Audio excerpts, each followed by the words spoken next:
bake a cherry pie? Billy boy, Billy boy. Can she bake a cherry pie? Charming Billy. She can bake a cherry pie, quick as a cat can wink her eye. She's a young thing and cannot leave her mother. Well, Granny, did you pick out your spot yet for the garden? Yep. I kind of favor a patch right close here to the house. Yeah, I'll plow you up something there directly. Yeah, just enough for some onions and taters and some Rudy Bakers. And a few rows of corn. Paul? Morning, Granny. Paul, can I help you with the plowing and the spading? Well, Ellie, I'd rather you put on one of them pretty dresses that Miss Hathaway got you. But, Paul, I can plow better in these clothes. For plowing. You know, Ellie, I'd like you to wear one of them dresses kind of regular. Wouldn't you, Granny? You're mighty fetching in a dress, Ellie. Prettier than a tub of fresh churned butter. Paul, if I go to wearing them dresses, Jethro will make fun of me. I reckon he hadn't better. Now, you run along and put on something with skirts. All right, but he hadn't better make fun. He won't, he won't. You know, speaking of Jethro, I think he's got himself a sweetheart. The banker's secretary? That's right. They was out together last night. What'd they do? Well, I don't rightly know for sure, but it was something to do with bowls. All you do with bowls is eat. Yeah, I reckon that's what it was then. She said she was going to take him bowling. You know, Jed, I kind of like that Miss Hathaway. Yeah, I think she kind of likes us, too. Oh, those marvelous Clampets. Those simple, rugged mountain people. The more I see of them, the more I am impressed. Yes, now Never have I observed such strength of body, mind, and character. Yes, now They stand like bold hills on the pebble-strewn landscape of Beverly Hills. Like mighty oaks among bushes. Like quiet. Now, like I admire them, too. But those boulders need polishing, and we've got to put some city leaves on those oaks before my wife gets back from Boston. Incidentally, in any endeavor requiring physical strength, they are most exceptional. I took Jethro bowling last night. Here's the bill. $3,000. How many games did you bowl? Well, you see, what happened was this. I said to Jethro, Pick up that bowling ball, she says, and see can you knock over them pins down yonder. They's just sticks. Anyway, I snatches up that rascal, draws back, and lets her fly. Did you knock down them pins? Yeah, the pins, the pin boy, the end of the building, a brick wall, and a signboard down on Sunset Boulevard. I bet you Miss Jane didn't do that good. Well, she didn't even try. But she just looks at me and says, Jethro, you're strong as an ox and twice as handsome. Ain't no two ways about it, Granny. That city girl is sweet on this boy. I reckon so, the way she's bragging on his looks. You are handsomer than an ox. Thank you, Granny. Cousin Ellie, you're a city girl now. Do you You think... see there, Paul? I told you this would happen if I took to wearing these dresses. You call me that again, and I'll turn you every way but loose. Didn't say nothing but city gal. Ellie Mae Clampett! You get up from there or you're going across my knee. And Jethro, you're going across mine. What did I do that was so all-fired bad? In that dress, she looks just like a city gal. You did it again! I reckon we better go out there and see she don't hurt him.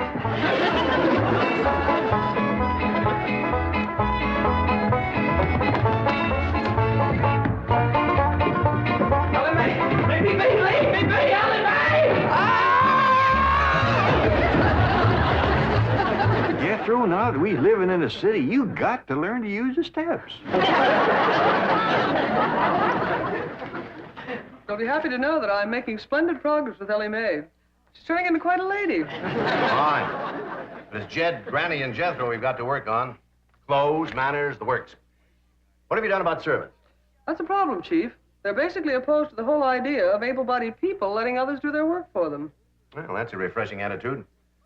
But we've got to get a skeleton staff in there somehow. A combination butler and valet for Jed and Jethro, who help them assemble a wardrobe, teach them how to... Ravenswood. Your butler? Oh, he's never been my butler. Came with my wife like an overweight dowry. Been in her family for years. And with Margaret in Boston, I can certainly spare him, plus her upstairs girl, Marie. I doubt if you can sell Mr. Clampett on the idea of servants. Get him on the phone. I'll make him think he's doing me a favor by taking him off my hands for a while. Right, Chief? She hadn't ought to thrown me down on my head like that. What if I'd have been carrying a frog in my hat? You ain't supposed to be wearing your hat in the house. Well, Granny, where's a fella gonna carry a frog? They jump out of your pockets. Hello? Oh, howdy there, Mr. Drysdale. Glad to have you back from Boston. Your missus come with you? Oh, that's too bad. I know her and Granny had hit it off like two sows in a mud waller. Yes, I'm sure they would. No recipes? No, my wife doesn't do much cooking. No, I doubt if she ever made grits and hog jows. Well, how about mustard greens and possum belly? No? Pone and squirrel shank? Boiled chicken hawk. Well, say, she don't do much cooking, does she? No.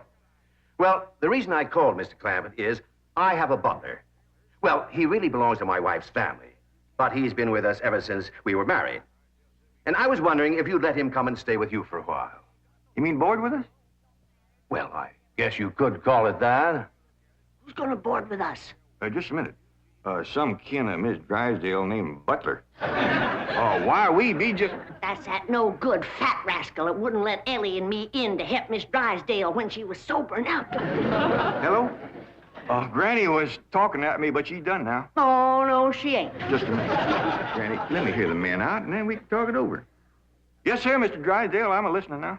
Well, in addition to Ravenswood, he's the butler, you can also have my wife's upstairs girl, Marie. Margaret may be away for some time, and I have absolutely no use for him. Well, I sure would like to oblige. Me and Granny will talk it over, and I'll call you. Oh, thank you. You'll be doing me a great favor. I was glad to help out when I can. Thank you again, Mr. Clampett, and goodbye.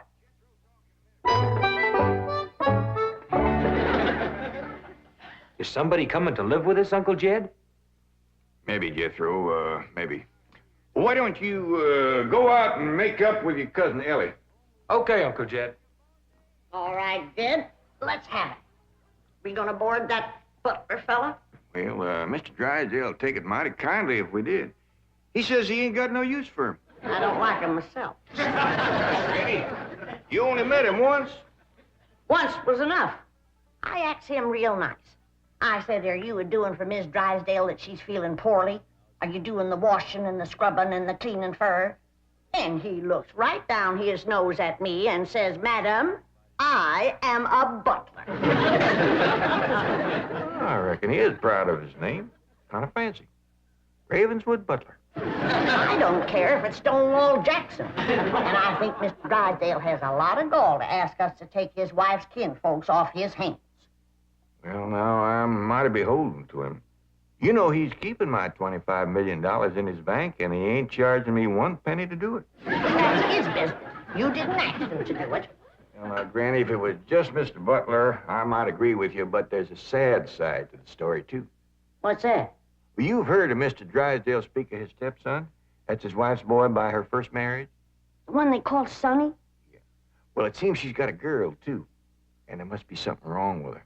What? Well, I don't know, but they keep her upstairs. No. Yeah. He spoke of her as my wife's upstairs girl. Oh, the poor thing. Her name's Marie, and he'd like us to take her and Mr. Butler. Doggone it, kid. We got enough to do to take care of this big place without... He didn't say what was ailing her, huh? Well, no, but if you ask me, they ain't eating right over there. No. You know what Mr. Drysdale told me? What? His wife ain't never cooked grits and hog jowl. Ah, go on. That's a fact. Nor mustard greens and possum belly.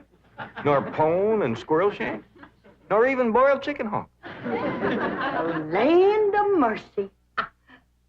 You can't hardly blame Mr. Butler for getting a mite cranky. Man don't eat right, he gets that way. Well, kid, I reckon it won't do no harm to take him in for a spell. Granny, for such a little woman, you got an awful big heart. Well, I feel sorry for the poor girl. But the first time that fancy pants Mr. Butler looks down his nose at me, I'm gonna chuck him in the cement pond.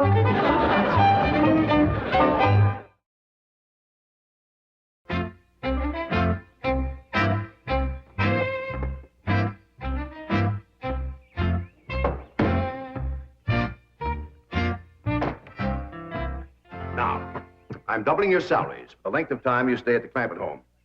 But if one word of this gets back to my wife in Boston, you're both out of work with no references. Actually, you will find the Clampetts to be basically fine people. All they need is a little polish. Polish. They need sandblasting. However, I think Miss Hathaway's plan may overcome their initial resentment of wearing city clothes. Yes, I think I have devised rather a clever strategy. To put it briefly and succinctly, my strategy is as follows. I shall propose to the Clampetts that they sit for a family portrait. As you know, my hobby is painting. Now, I shall suggest to the Clampetts that their attire match their background, which is, of course, their beautiful mansion. They will no doubt see the logic of my didactic approach, accede to my wishes, don suitable raiment, and, once they have seen themselves thus attired, take... We're in. Let's go. We forgot to dust the stair rail. I'll do it, Granny.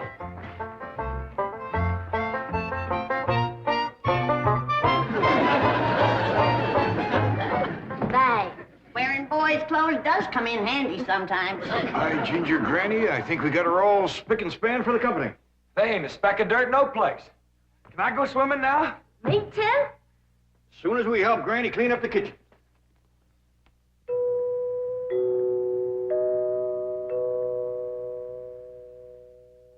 There goes that music again. Sure is pretty. You ever find out where that comes from? No, Granny. Every single time I commence to looking for it, somebody comes to the door. Nobody to the door now? There will be. You'll see.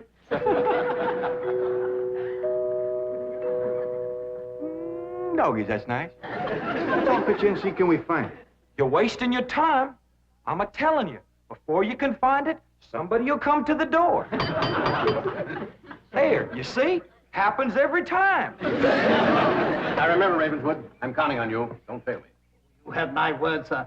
I've been butler and valet since boyhood, as was my father before me and his father before him. And I've yet to meet the man or woman who posed a social problem too difficult for me to handle. That's the spirit. Howdy there. Remember me, Mr. Butler?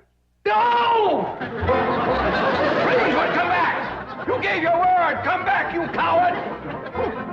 Come back here! I'll cut off your fringe benefits!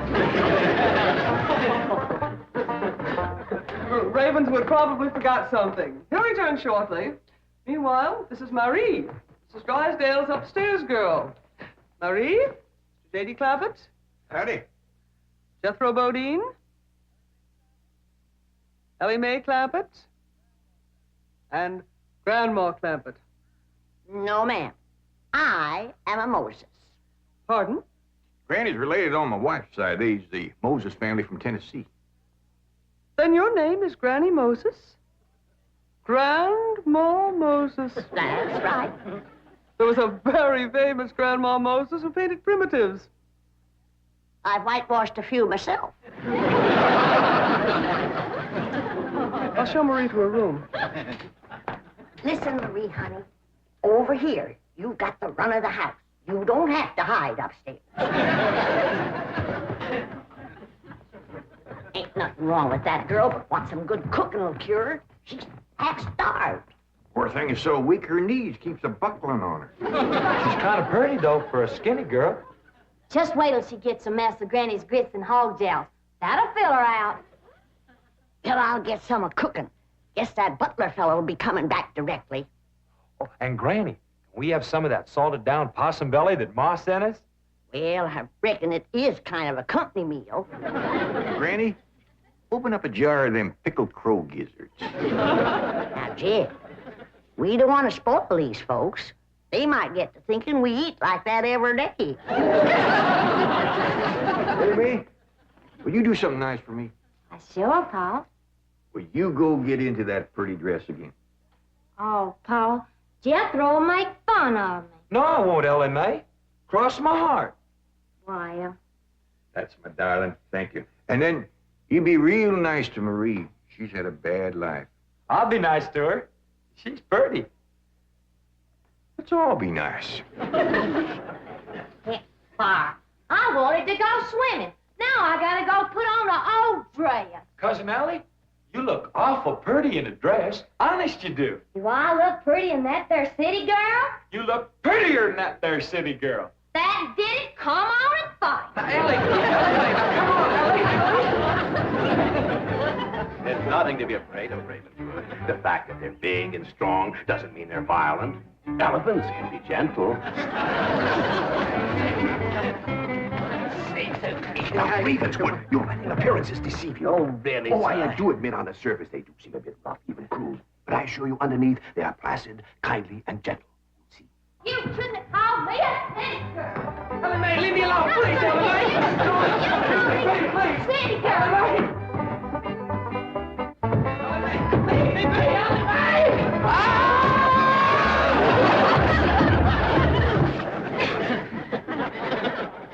Mr. Butler, don't never say anything nice to that girl. She'll kill you. Come back here! Coward! Come back! You promised! I found Granny, when Mr. Drysdale said he didn't have no use for Mr. Butler, he sure wasn't fooling. I just seen him cut through the brush chasing him with a stick. If Mr. Butler gets sassy with me, I'll chase him with more than a stick. Jan, Ellie throwed me down on my head again. If she don't stop that, I'm gonna get a headache. Stop riling her, Jethro.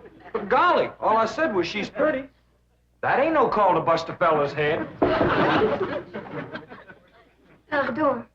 Oh, howdy, Marie. Hi, Marie. Are you hungry, darling? No, madame. I'm whooping up something here that'll just set your mouth to watering. Put some strength in your limbs, too. Tell her what it is, Granny. A great big mess of grits and hog jowls. And salted down possum belly. Old pickled crow gizzards. How you like that? Don't tell me that child ain't hungry. Why, she's ready to drop in her tracks. Set her at the table and I'll dish up a mess. No, please. I only came in to bring you a message from Miss Hathaway. She's preparing to paint a family portrait, and she wishes to know if you all will sit for her. May I tell her that you will sit for her? Well, yeah, I reckon we'll do that. Merci.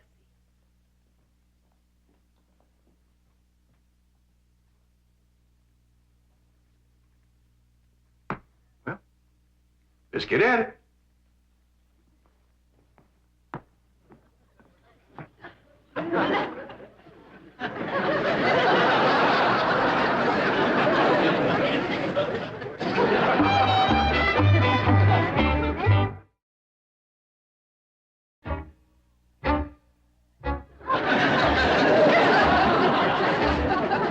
All right to talk while we're sitting. Yeah, I reckon.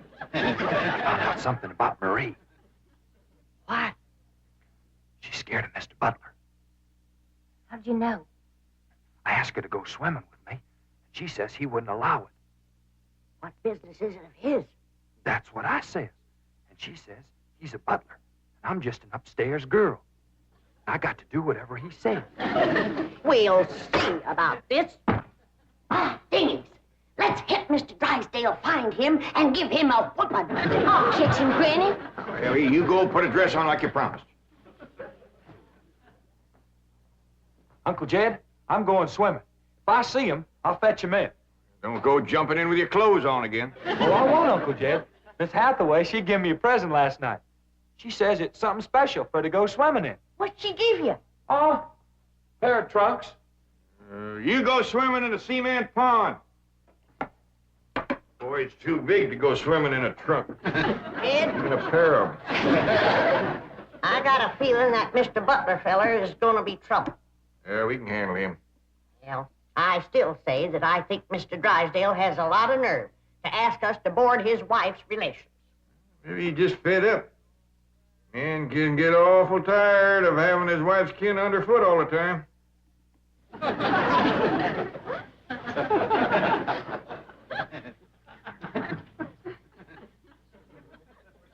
told me that Butler fella had been living with them ever since they was married. I declare some in-laws latch on to free room and board like leeches. It takes a mule kick to jar 'em loose. You can't hardly blame Mr. Drysdale for trying to get shed of a critter like that.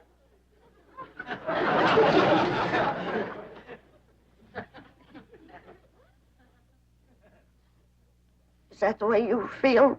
You bet it is. I'll see how fast I can get packed. I'll get out from underfoot just as quick as I can. No, Jed. I know when I'm not wanted. It don't take no mule kick to get shed of me. Darnation, Granny, well, I wasn't talking about you. We couldn't get along without you. No, Jed. I'm just a burdensome old woman. No good to nobody. Why don't you throw me down the well? Go ahead, pick me up, carry me out to the well, and throw me in. Hey, stop talking like that. Uncle Dan! Uncle Dan! I caught him. Mr. Drysdale, he gave out, but I caught this fat little rascal. Put him there.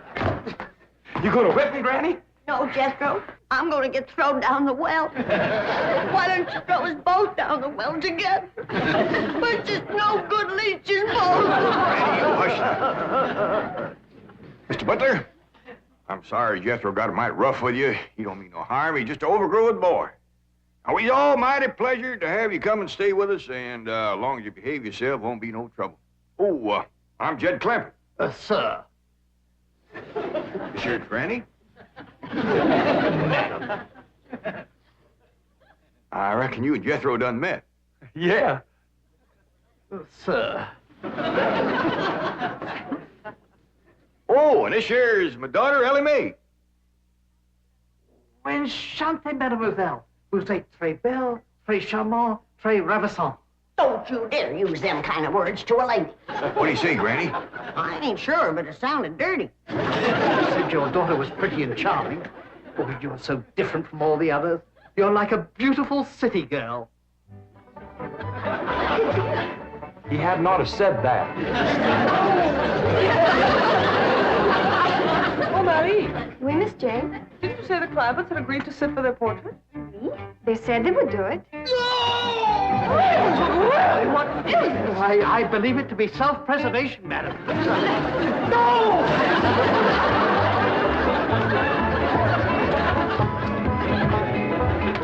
Don't take to the stairs. She'll catch you sure. I say now, let me go now, really. Sounds like Ellie got him. Afraid so. Will somebody please tell me what is transpiring? Uncle Jed! Ellie throwed him all right, but I caught him before he hit the floor. So here you are. Well, now, everything seems to be fine. You see, Ravenswood, didn't I tell you the Clampetts were kindly, gentle people? Yes, sir. Thank you, sir.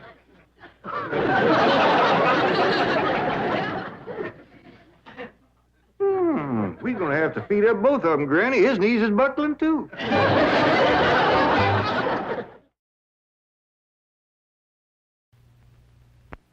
I shall call it Invictus. Ma'am? Invictus, you know. Or perhaps you don't. Thank whatever gods may be for your unconquerable soul. Henley. Yeah. Jethro, look more thoughtful.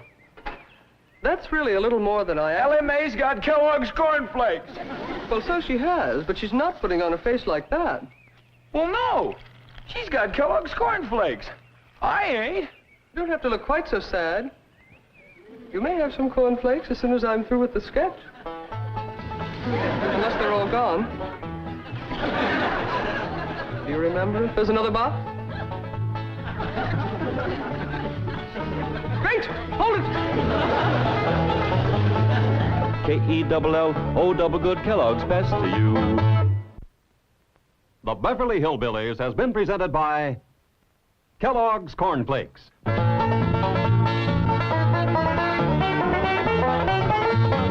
From Kellogg's of Battle Creek.